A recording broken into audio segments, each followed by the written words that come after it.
Tent City, it's an interesting place. I remember hearing about it a long time ago, and all I ever heard about it was that it was a very violent place, and I was always so scared to go. I never went to go see it for myself, but one day, just very recently, I got in a very big argument with somebody who's very close to me, and I was very upset, and I was crying really, really hard, and I just stormed out of my house in a state of delirium, and I just kept walking. I walked and didn't really know where I was going, and finally realized that later I was heading in the general direction of Tent City, and I kept walking, and I finally arrived there before I knew it, and I looked up and I see the little wooden fence and with the path that leads right up to it. And what happened that night, my life's never been the same since.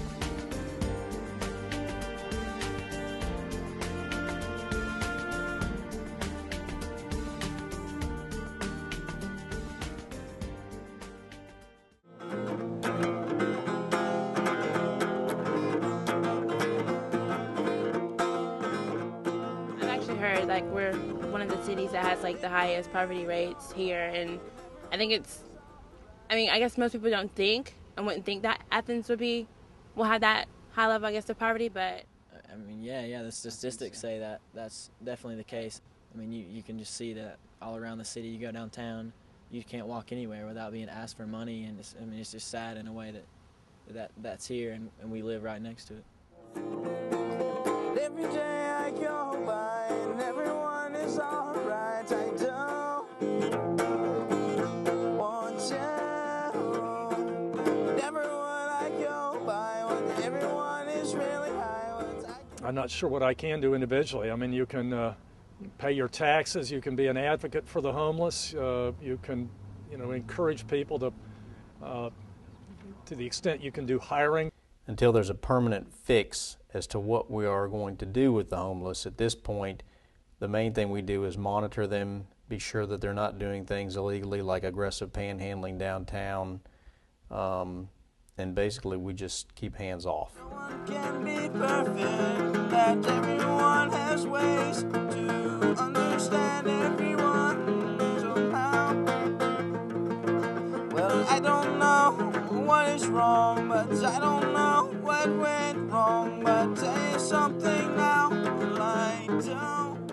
I was at dinner with some friends, and we were talking about the issues of homelessness, poverty, and there were a lot of differing opinions represented at the table, but we definitely just kind of got to the point saying, well, if there's no answer to homelessness itself, that's not going to satisfy us, so we'll do something about it. So we came back to Athens and began making meals, handing them out, but we got to the point where we realized that really wasn't the answer, and basically we went through a serious change. Changed the actual mission and vision of the organization itself.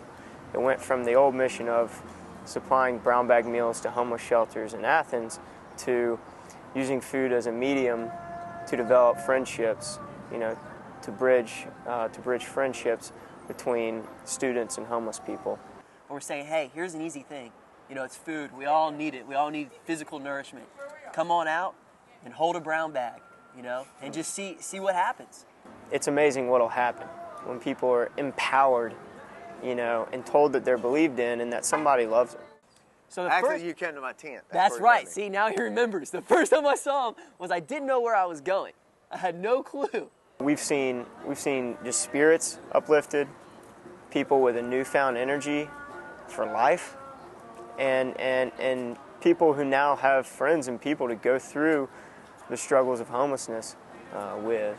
Well, it was kind of cool because, Drew, I met him through the PBJ, and we kind of sat down and talked about how he was on the drum line and stuff like that for the UGA, and I was like, well, cool, I just need a place for just a winter, because it's so cold out here. He was like, yeah. He's been helping me out. He helped me out with my truck and all that, and tried to get it fixed, and of course it tore up again where I couldn't use it no more. So 3 weeks after or whatever, I found a job, and I started working, and I feel good, actually, and, it's perfect. I get to do pretty much anything I want to now that I'm working, and I ain't got to ask everybody for money. The needs are being met here, you know, between us two. Maybe it's physical, maybe it's spiritual, something else. But the needs are being met between one another because we have, you know, a relationship to where we can reach out and say, hey. Looking at my relationship with Bobby over in Tent City, we've consistently hung out now for 3 or 4 months. And when I first met Bobby, he wasn't willing and ready to open up.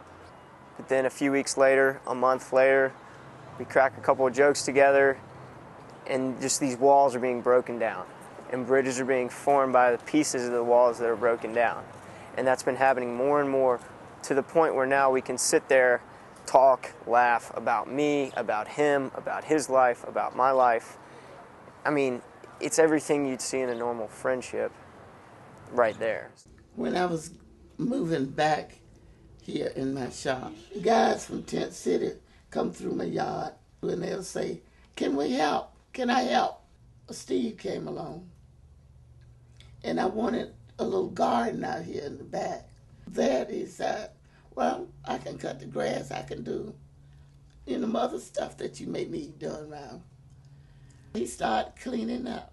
So it just kept getting closer and closer into my heart. I asked him how long he was going to be staying around. He says, tell somebody to put a gun to my head and run me away. I said, well, you might as well to make you a room then. He moved in. So that's been a little over 2 years ago now. I have talked to him before about adopting him. But since he was as old as he was, I didn't have to get no paper. I didn't have to go to probate court to get him like I had to do with some of these up here. I had to go to probate court. He's done real well.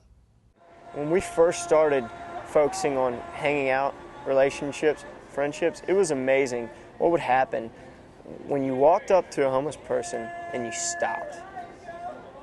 And you didn't have a set time when you were going to leave. They were confused because they're used to people just walking in and out, dropping something off, which is great because it, like I said, it meets physical needs that exist, but there are psychological and emotional needs also. I believe that relationships are the way out of homelessness. Because the fact of the matter is, whether you're homeless or whether you have a home, you're always going to face struggles. You're always going to have problems. But as we probably all know, as I know, those are much easier to face when you have people there with you. So what happens is in a relationship where someone comes out from anywhere and says, look, I care about you and I want a personal relationship with you. Not one that says, hi, how you doing? Here's $1. You know what I'm saying? I want one that says, hey, here's my heart, here's who I am, and I love you. And you can do that, then the person that's down and out has hope that he can get out of this hole by holding his hand and saying, hey, brother, I don't need a handout, I need a hand up. Build a relationship with them that may not last. It may not be your job to keep hanging on. Like, I always use the word that those people that build these bridges on the highway, they build the bridges and they go on. And they may not ever get a chance to cross that bridge they build.